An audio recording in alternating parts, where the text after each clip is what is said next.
क्या आप प्रभु को जरूरत से ज्यादा दे सकते हैं? बिल्कुल दे सकते हैं। अगर आपके मन में उत्साह हो और आपके मन में इच्छा हो तो आप जरूरत से ज्यादा दे सकते हैं। आज मेरा जो विषय है मैं उससे आगे बढ़ करके एक बात करना चाहता हूं, इस जमाने की बात करना चाहता हूं। कितने प्रकार के देने वाले होते हैं और देना कैसे चाहिए।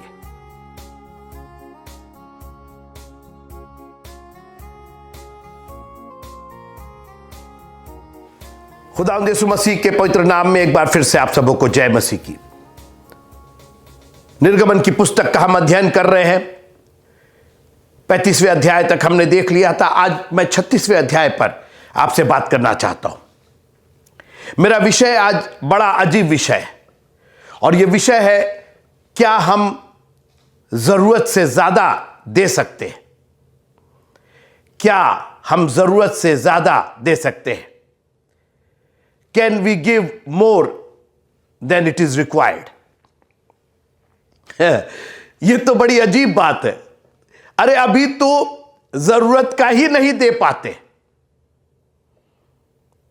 और बाइबल भी कहती है, देने की बात करती, दो तो तुम्हें दिया जाएगा। पाने के लिए सब ललायत है, कितना मिल जाए, लेकिन देने के लिए कोई तैयार नहीं है जब तक कहा ना जाए हर्ष से, मन से, अपनी इच्छा से। ये तो बात ही छोड़ दीजिए आप। है कुछ लोग, ऐसी बात नहीं है, और मैं सिर्फ धन दौलत की बात नहीं कर रहा हूं। मैं बहुत ये देखिए, दो तो तुम्हें दिया जाए, थोड़ी लिखा कि पैसा दोगे तो तुम्हें पैसा दिया जाए, धन दोगे तो धन दिया जाए। सिर्फ धन की बात नहीं है, सिर्फ पैसे की बात नहीं, वो तो एक बहुत महत्वपूर्ण चीज है, क्योंकि बहुत सारी चीजों का मूल्य पैसे से लगाया जा सकता है और वो एक तरीका है एक्सप्रेस करने का, अपने आप को, अपने भाव को प्रकट करने का एक बहुत बड़ा तरीका है। जो धन है, जो रुपए पैसे है, ये एक तरीका है बताने का कि आप कितना केयर करते हैं। तो इसलिए ऐसा नहीं है कि हम रुपए पैसे की बात नहीं करते। यीशु मसीह ने भी कहा, जो कैसर कहा वो कैसर को दो। वो पैसे की बात कर रहे थे, टैक्स की बात कर रहे थे, कर की बात कर रहे थे कि जो कैसर कहा वो कैसर को दो, जो प्रभु का प्रभु को दो। लेकिन विषय मेरा आज यह है कि क्या हम जरूरत से ज्यादा दे सकते हैं? देखिए, दे सकते हैं वो तो बात एक है, लेकिन देते हैं कि नहीं देते हैं? कभी आपने ये सुना कि किसी ने आपसे कहा, रे भाई बहुत ज्यादा आप दे रहे हैं? आइए, निर्गमन की पुस्तक उसका 36वां अध्याय, थोड़ी देर मेरे साथ रहिए, मैं बहुत वक्त नहीं लूंगा। 36वां अध्याय, एक बहुत बड़ा अब काम हो रहा है। अभी तक बातें हो रही थी, हुक्म दिया जा रहा था, अभी तक नक्शा बन रहा था, ब्लूप्रिंट। आपको मालूम है, जब घर बनता है तो पहले उसका नक्शा तैयार होता है। छोटा नक्शा बने, बड़ा नक्शा बने, छोटे इंजीनियर बनाए, बड़े इंजीनियर बनाए, लेकिन बिना नक्शे के कोई किसी भवन का निर्माण नहीं होता है। जब मैं अपना घर बना रहा था तो पहले मैंने नक्शा बनाया, फिर मैं इंजीनियर के पास ले गया। लेकिन मैंने नक्शा बनाया कि मुझको यहां बेडरूम चाहिए, यहां बाथरूम चाहिए, या सिटिंग रूम चाहिए, या लिविंग रूम चाहिए, यहां पर डाइनिंग रूम चाहिए। वो नक्शा मैंने पहले बनाया, अपने दिमाग में बनाया, फिर पेपर पर उतारा उसको। अभी घर नहीं बना है, घर तो 4-5 महीने के बाद बना, लेकिन उसके पहले उसका नक्शा तैयार हो रहा है। अभी तक 35वें अध्याय तक हमने देखा कि किस तरीके से वो नक्शा तैयार हो रहा है। जो मिलाप वाला तंबू था, जो इस्राएलियों के लिए एक बहुत बड़ी एक जगह थी, मोस्ट इंपॉर्टेंट पवित्र जगह थी, जो उनके तंबुओं के बीच में, उनके डेरों के बीच में बननी थी। सुलेमान का मंदिर बनने के पहले यह जगह तैयार हो रही है और अब उस पर अमल किया जा रहा है। अब वो वास्तव में, अभी तक तो नक्शे बने, अभी तक तो पेपर पर, पटिया पर सब लिखा गया कैसे बनना है, क्या क्या इस्तेमाल होना है, लेकिन अब यह वास्तव में बन रहा है। और जैसे ही ऐलान हुआ कि परमेश्वर का तंबू बनने जा रहा है, टैबरनिकल बनने जा रहा है, पीस टैबरनिकल बनने जा रहा है। आहा, लिखा है कि लोग निर्गमन की पुस्तक उसका 35वां अध्याय और उसकी 21वीं आयत, निर्गमन की पुस्तक 35वां अध्याय 21वीं आयत, Exodus chapter 35 and verse number 21। और जितनों को उत्साह हुआ और जितनों के मन में ऐसी इच्छा उत्पन्न हुई थी, वे मिलाप वाले तंबू के काम करने और उसकी सारी सेवा और पवित्र वस्त्रों के बनाने के लिए यहोवा की भेंट ले आने लगे। केवल लाए नहीं, एक बार दे दिए, ले आने लगे। भवन बन रहा है, सामान आने लगा, उत्साह के साथ, उमंग के साथ। और इतना उमंग हुआ उनको कि जो जो सामग्री चाहिए थी वो रोज लाने लगे। अब आइए 36वां अध्याय निर्गमन का और उसकी 3री आयत, Exodus chapter 36 and verse number 3। और इस्राएली जो जो भेंट पवित्र स्थान की सेवा के काम और उसके बनाने के लिए ले आए थे, उन्हें उन पुरुषों ने मूसा के हाथ से ले लिया। तब भी लोग प्रति भोर को उसके पास भेंट अपनी इच्छा से लाते रहे। कि केवल संडे मॉर्निंग नहीं, यहां तो संडे मॉर्निंग का ही प्रॉब्लम है, या जब भी लोग जमा होते लाए, अरे आज तो चंदा ही भूल गए, अरे आज तो दशवां अंश ही भूल गए। यहां लोग प्रतिदिन भोर को पहला काम, आप भोर में पहला काम क्या करते हैं? बहुत से आपके आदतें होंगी। यहां इन्होंने भोर में उठते साथ पहला काम भेंट लेकर के आ रहे हैं। जब वो जगे, उन्होंने देखा कि हम जिंदा हैं, जिंदों की जमीन पर हैं। हम दुआ करते हैं, तेरा धन्यवाद हो कि आपने हमको जिंदों की जमीन पर रखा है। जब आप जमीन पर आते हैं, जिंदा है, पहला काम भेंट लेकर के आए। मेरा विषय है कि आप प्रभु को जरूरत से ज्यादा दे सकते हैं। और मित्रों, ऐसी हालत हो गई, उत्साह इतना, उमंग इतना, इच्छा ऐसी, किसी ने दबाव नहीं दिया, किसी ने कुछ कहा नहीं। केवल मूसा ने एक बार बोल दिया कि बनना है, टैबरनिकल बनना है, और लोग एवरी डे लेकर के आ रहे, कंटिन्यूटी बनी हुई है। और इतना लेकर के आया, अब आगे सुनिए, इतना लेकर के आया 6वें पद में, निर्गमन की पुस्तक उसका 36वां अध्याय और 6वीं आयत। तब मूसा ने सारी छावनी में इस आज्ञा का प्रचार करवाया, क्या पुरुष क्या स्त्री, सुना आपने, अरे लेडीज के लिए नहीं है, केवल जेंट्स के लिए, क्या पुरुष क्या स्त्री कोई पवित्र स्थान के लिए और भेंट ना लाए। मतलब जब मैंने इसको पढ़ा तो मैंने कहा, क्या ये हमारे चर्चेस में ये ऐलान, ये जो आज्ञा का प्रचार, क्या ये कभी हम लोग कर पाएंगे? मूसा को आज्ञा प्रचारित करनी पड़ी, सबको बताना पड़ा कि अब नहीं लाना है, अब भेंटें नहीं चाहिए। काश की मैं सोचता हूं कि हर चर्च, हर पास्टर, हर कमिटी ये सेंटेंस को सोचती होगी कि ऐसा कैसे हो सकता है। कभी कोई चर्च आपने सुना? मैंने तो नहीं सुना, जबकि मैं तो मेगा चर्च, मेगा मतलब 10,000, 20,000, 30,000, 40,000 के मेंबरशिप के चर्चेस में भी मैं गया हूं। कभी मैंने नहीं सुना कि आज चंदा नहीं लिया जाएगा, भेंटें नहीं ली जाएंगी, दशमांश नहीं लिया जाएगा, क्योंकि बहुत ज्यादा हो गया है। आप सोचिए, आप उस जमाने में बेअबान में, रेगिस्तान में, क्या नौकरी क्या चाकरी उनके पास, कौन सा तुम लोग बिजनेस कर रहे हो भैया, कौन कौन नौकरी कर रहा है, कौन विदेश में है, कहां से पैसा। मतलब सोचिए कि इतनी भेंटें आने लगी कि मूसा को ऐलान करना पड़ा, अब नहीं। क्या आप प्रभु को जरूरत से ज्यादा दे सकते हैं? बिल्कुल दे सकते हैं। अगर आपके मन में उत्साह हो और आपके मन में इच्छा हो तो आप जरूरत से ज्यादा दे सकते हैं। और प्रभु ने लेने में कभी कमी नहीं की। लेकिन आप कभी जरूरत से ज्यादा दे करके तो देखिए उसको। जरूरत से ज्यादा पाने के चक्कर में सब है।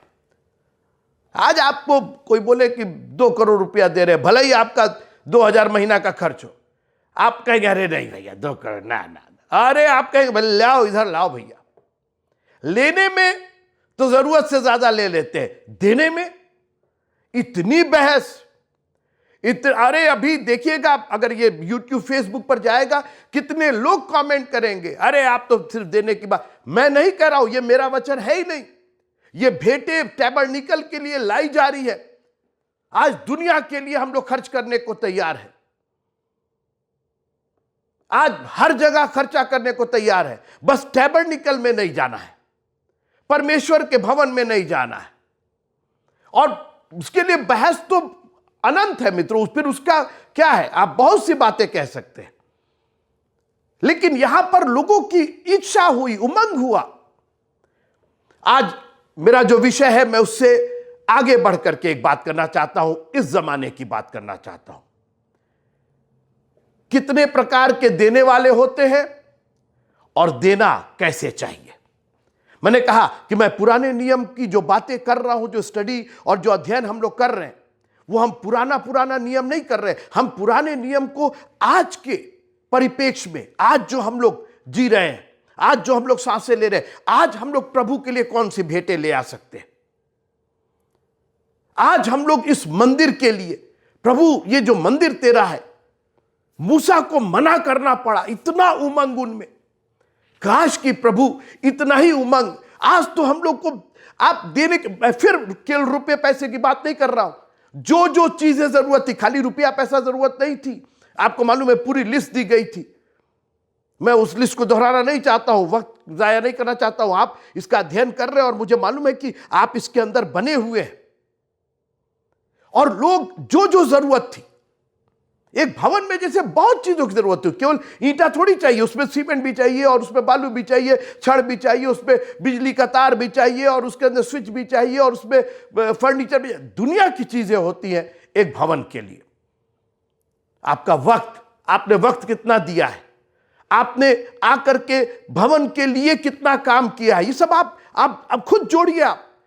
आप तो चंदा दे दिए, दशवान दे दिया, आपने सोचा मेरा काम हो गया। लेकिन भवन के लिए बहुत सारी चीजों की जरूरत है। आपके अनुशासन की जरूरत है, आपके सहयोग की जरूरत है कि आप कहां बैठेंगे, आप जगह देख करके बैठेंगे ताकि जो नया आ रहा है उसको ढूंढना ना पड़े वो जगह। ये सब सहयोग है, ये आप दे रहे हैं कि नहीं दे रहे। जो जो चीजें भवन के लिए जरूरत थी, हर एक चीज वो लेकर के आने लगे और इतना लाने लगे कि मूसा को मना करना पड़ा, अब नहीं कोई भेंट। क्या स्त्री, मतलब स्त्रियां भी देने में बिल्कुल आगे। यहां तो स्त्रियां दबा दबा के रखती हैं, लेकिन यहां इस्राएलियों की जो स्त्रियां थी, उन्होंने कहा भर भर करके दिया उन्होंने। और आप देखिए उस बियाबान में भी उनके पास प्रभु ने कमी नहीं होने दिया। 2 तो तुम्हें दिया जाएगा, यानी उनको वो देते जा रहे थे, उनको मिलता जा रहा था, देते जा रहे थे, मिलता जा रहा था। मित्रों, आप बीज बोते जाइए, फसल काटते जाइए, फिर बीज बोइए, फिर ये थोड़ी कि एक बार बो दिया और मालूम हुआ कि 40 साल तक वही काट रहे। ना ना ना, वो एक सीजन के बाद दूसरी बार उगेगा नहीं। वो आपको उसको बोते रहना पड़ेगा और बोते रहना पड़ेगा। और जितना बोएंगे उतना ज्यादा काटेंगे। आप सुबह बोएंगे, दोपहर में बोएंगे, शाम को बोएंगे। और जिस चीज की जरूरत होती है वो बोइए, सही जगह बोइए। उनको मालूम था परमेश्वर के भवन में आकर के देना है। उन्होंने परमेश्वर के भवन में दिया और परमेश्वर ने भर भर के दिया। उस बियाबान में पता नहीं कौन नौकरी करता था, कौन बिजनेस करता था, ये नहीं मालूम मेरे को, लेकिन उनके पास कहां से था इतना। प्रभु के हाथों से उनको मिल रहा था। 2 मछली और 5 रोटी कहां से 5000 से ज्यादा लोग खा गए, हम नहीं बता सकते। This is what you call the super natural. यह अलौकिक है, तभी उसका नाम अद्भुत युक्ति करने वाला परमेश्वर है। जब अद्भुत लग गया मित्रों, तो फिर वहां हमारा और आपका लॉजिक खत्म हो गया। हम जो आप जोड़ घटाना करते हैं, फिलिपुस ने कहा इतने लोगों के लिए पैसे नहीं है, कहां से रोटी लेके आएंगे। वो जोड़ घटाना नहीं चलेगा, अद्भुतता चलेगी। तुमको अद्भुत चाहिए और अद्भुत सामने है। अद्भुत परमेश्वर सामने है, ये अद्भुत युक्ति निकालेगा और वो अद्भुत युक्ति उसके हाथ में है। 2 तो तुम्हें दिया जाएगा। 2 मछली 5 रोटी, 5,000 से ज्यादा के लोग खा गए, 12 टोकरे बच गई। अद्भुत, अत्यंत अद्भुत। हालेलुया। थोड़ी देर मेरे साथ रहिए। कितने प्रकार के देने वाले होते हैं हमारे बीच में आज? 3 प्रकार के। एक पत्थर के समान होते हैं, उनसे कुछ निकलवाने के लिए छेनी और हथौड़े की जरूरत होती है। थोड़ा परमेश्वर का कलाम कड़ा बोलना पड़ता है, परमेश्वर का वचन जगह जगह से देना पड़ता है, उनको कोचना पड़ता है।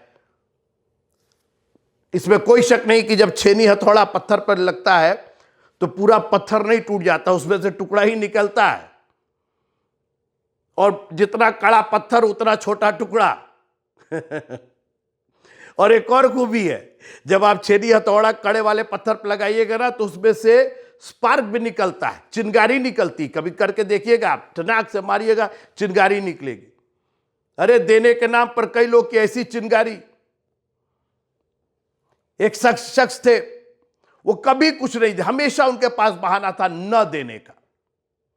एक बार चर्च कमेटी पहुंची उनके पास, कहने लगी भैया कब्रिस्तान की 4 दीवारी गिर गई है और हम चाहते हैं कि आप उसमें तो कुछ सहयोग जरूर करिए। तो मैंने कहा ना कि उनके पास बहाना हर चीज का था। उन्होंने कहा कब्रिस्तान की 4 दीवारी को बनाने के लिए आपको चंदा चाहिए? जी। अरे क्या बोल रहे हैं? बोले क्यों? बोले भाई कब्रिस्तान तो एक ऐसी जगह है जहां जो अंदर पड़े हैं वो तो बाहर आएंगे नहीं, और जो बाहर है वो काहे के लिए अंदर जाएंगे, तो 4 दीवारी की जरूरत क्या है? मतलब बहाना। पत्थर आप छेनी हथौड़ी भी मानिए तो उसमें अगर थोड़ा सा दे भी दिए तो स्पार्क के साथ, चिंगारी के साथ, अरे ये तो खाली पैसा मांगते हैं, अरे ये तो खाली। मैं फिर कह रहा हूं, सिर्फ पैसे की बात नहीं है, आपसे वक्त की हम बोल रहे हैं। 15 मिनट पहले आइए, 20 मिनट पहले आइए, चर्च की कुर्सियों को ठीक कर दीजिए, थोड़ा चर्च को साफ कर दीजिए, कारपेट साफ कर, इस भवन को कुछ कर दीजिए। बहुत कुछ है करने को, पूछिए मत हमसे। आप अपने घर में कैसे, पूछना पड़ता है क्या? हर बार आपको वाइफ या हस्बैंड बताते रहते ये करो वो करो ये करो? ये तो मजदूरों को बताया जाता है, ये तो हमारे पिता का घर है। दूसरे स्पंज की तरह होते, पहले तो पत्थर के समान होते हैं, उनको छेनी हथौड़ी से मार करके तोड़ना पड़ता है तो थोड़ा टूटता है, उसमें से चिंगारी निकलती है। दूसरे स्पंज के समान है, स्पंज में पानी भरा रहता है ना, ऐसे वो नहीं निकलता, उसको आप जब दबाइएगा और जितना निचोड़िएगा उतना पानी निकलेगा। कई लोग को प्रेशराइज करना पड़ता है, भैया आ जाइएगा, 3 दिन की कन्वेंशन है, आ जाइएगा, वक्त से आ जाइएगा, समय से आ जाइएगा, थोड़ा पहले आ जाइएगा, अपनी जगह ले लीजिएगा, प्रार्थना उपवास का दिन ठहराया गया है, थोड़ा आ जाइएगा। उसके अंदर प्रेशराइज करना पड़ता है और तब उसमें कुछ निकलता है। और जो तीसरे देने वाले हैं वो मधुमक्खी के छत्ते के समान, उस शहद के छत्ते के समान होते हैं कि जब उसमें शहद भर जाता है तो वो अपने आप टपकने लगता है, वो अपने आप, उसको अंग्रेजी में एक वर्ड है ऊजिंग, वो अपने आप बाहर फेंकने लगता है। आप देखिए कभी मधुमक्खी का छत्ता वो अपने आप चूता है उसमें से। कई लोग हर्ष से इतना प्रभु की आराधना के लिए, चर्च के लिए आकर के, 84 साल की वो विधवा थी, मंदिर को नहीं छोड़ती थी। क्या करती होगी? मंदिर में जरूर कुछ ना कुछ सफाई करती होगी, मंदिर की देखभाल करती होगी। जब कोई नहीं रहता होगा तो वही बैठ करके प्रार्थना करती होगी। मेरा भवन प्रार्थना का भवन कहलाएगा। आज दुआ करने वाले हमारे चर्चेज में नहीं मिलते। आज दुनिया के प्रोग्राम के लिए आपको लोग मिल जाएंगे, आप बोल दीजिए कि आज दुआ के लिए हमको 4 लोग चाहिए, आपको 2 हाथ नहीं मिलेंगे उठ करके कि मैं कहने की जरूरत नहीं है। क्या आप परमेश्वर को जरूरत से ज्यादा दे सकते हैं? ये इस्राएली बेयाबान में, अरे मेरी नौकरी नहीं, मेरी चाकरी नहीं, ये कहां से लेकर के आ रहे थे? इतना लेकर के आए कि मूसा को मना करना पड़ा कि नहीं चाहिए अब। बंद करो तुम। काश कि आज चर्चेस के पास इतना आ जाए कि चर्चेस कहे कि अब आज हदिया नहीं लिया जाएगा, आज चंदा नहीं लिया जाएगा, आज नहीं जरूरत है, बहुत लोग आप लोग आ जा रहे हैं मदद करने के लिए। वो दिन कब हम लोग को देखने को मिलेगा? मैं आगे बात बढ़ाता हूं, कैसे दें। 3 बातें और मैं समाप्त करना चाहता हूं। नंबर 1, देना अपनी आदत में शामिल कीजिए। जी, बहुत सारी हम लोग की आदतें हैं, कई एक तो इतनी बेकार है कि उसके बात ही मत कीजिए, लेकिन बहुत सी आदतें, सुबह उठ करके ब्रश करने की आदत है, चाय पीने की आदत है, देना भी। और मैं सिर्फ रुपए पैसे की बात कर रहा हूं, वो तो आपको देना ही देना है। मैं वक्त की बात कर रहा हूं। भोर को लेकर के आते थे, अरे दे दिया जाएगा, अरे हो जाएगा, अरे जब मौका मिलेगा तो चले जाएंगे, चर्च जाकर देख लेंगे। भोर में उठ करके पहला काम, प्रायोरिटी, व्हेन यू गिव, अपनी आदत में शामिल कीजिए। देना है, ये प्रायोरिटी में है। आपके पास 1 रुपया आया, 10 रुपया आया, 1000 आया, 20,000 आया, जो भी आया, पहले उसका दशवांश निकल गया, हर्ष से निकल गया। देना है, हटाओ इसको, प्रायोरिटी है। दिया करो, बाइबल कहती है दिया करो तो तुम्हें भी दिया जाएगा। अगर आप चाहते हैं कि खुदावंद बेयाबान में, आपकी कमी घटियों में आपकी भरपूरी बन जाए, अपनी आदत में शामिल कीजिए देने को। चर्च आपके लिए प्रायोरिटी रहे, वक्त प्रायोरिटी रहे आपका। चर्च में पहले जाएंगे, किसी के घर पहले जाए ना जाए, चर्च में हम पहले जाएंगे। चर्च जो भी कहेगा, हम पूछना नहीं है, ये मेरे बाप का घर है, हम करेंगे इसके अंदर। कुछ नहीं तो हम बैठ करके प्रार्थना करेंगे, ऑल्टर पर हम दुआ करेंगे, खुदा का कलाम पढ़ेंगे, ऊंची आवाज से पढ़ेंगे, जो हम कर सकते हैं। I am going to do it, it's my habit. इसको अपनी आदत में शामिल कीजिए। जब आप दीजिए तो ऐसा दीजिए कि उसका लाभ किसी को मिले। आपने ऐसा दिया कि पता ही नहीं चला, 2 रुपया 4 रुपया डाल दिया आपने, ठीक है, आपके पास वही है, प्रभु आपको आशीष दे। मगर इससे बढ़ करके आप किसी के लिए वक्त निकालिए, किसी के लिए प्रेयर कर दीजिए, किसी की 2-4 बातें जब आप दीजिए, अपना वक्त दीजिए। मैं तो वक्त को सबसे कीमती मानता हूं, रुपए पैसे से कहीं ऊपर वक्त मानता हूं। मरियम उसके पैरों के पास बैठ के वक्त दे रही थी, और ऐसा उसको मिला कि उससे कभी लिया नहीं जाएगा, छीना नहीं जा सकता है। और मैं चाहता हूं कि आप प्रभु के लिए वक्त इतना निकाले। आप उन्मादी मत होइए, उमंगी होइए, उमंग से भरिए। आज उन्माद से लोग भर गए, ये कर दे वो कर दे, ऐसा ना, उन्मादी मत होइए। लिखा है कि और जितनों के मन में उत्साह था, मन में इच्छा थी, उन्मादी होकर के आप दूसरे का नुकसान करेंगे, और जब उत्साहित होंगे तो दूसरे को फायदा होगा। देना अपनी आदत में शामिल कीजिए। देना ऐसा हो आपका कि वो किसी के लिए लाभ का कारण हो, किसी के आत्मिक जीवन की उन्नति हो, किसी को शारीरिक रूप से अगर आप कुछ हेल्प करना चाहते हैं, फाइनेंशियली हेल्प करना चाहते हैं, ऐसा कीजिए कि उसका लाभ हो उसको।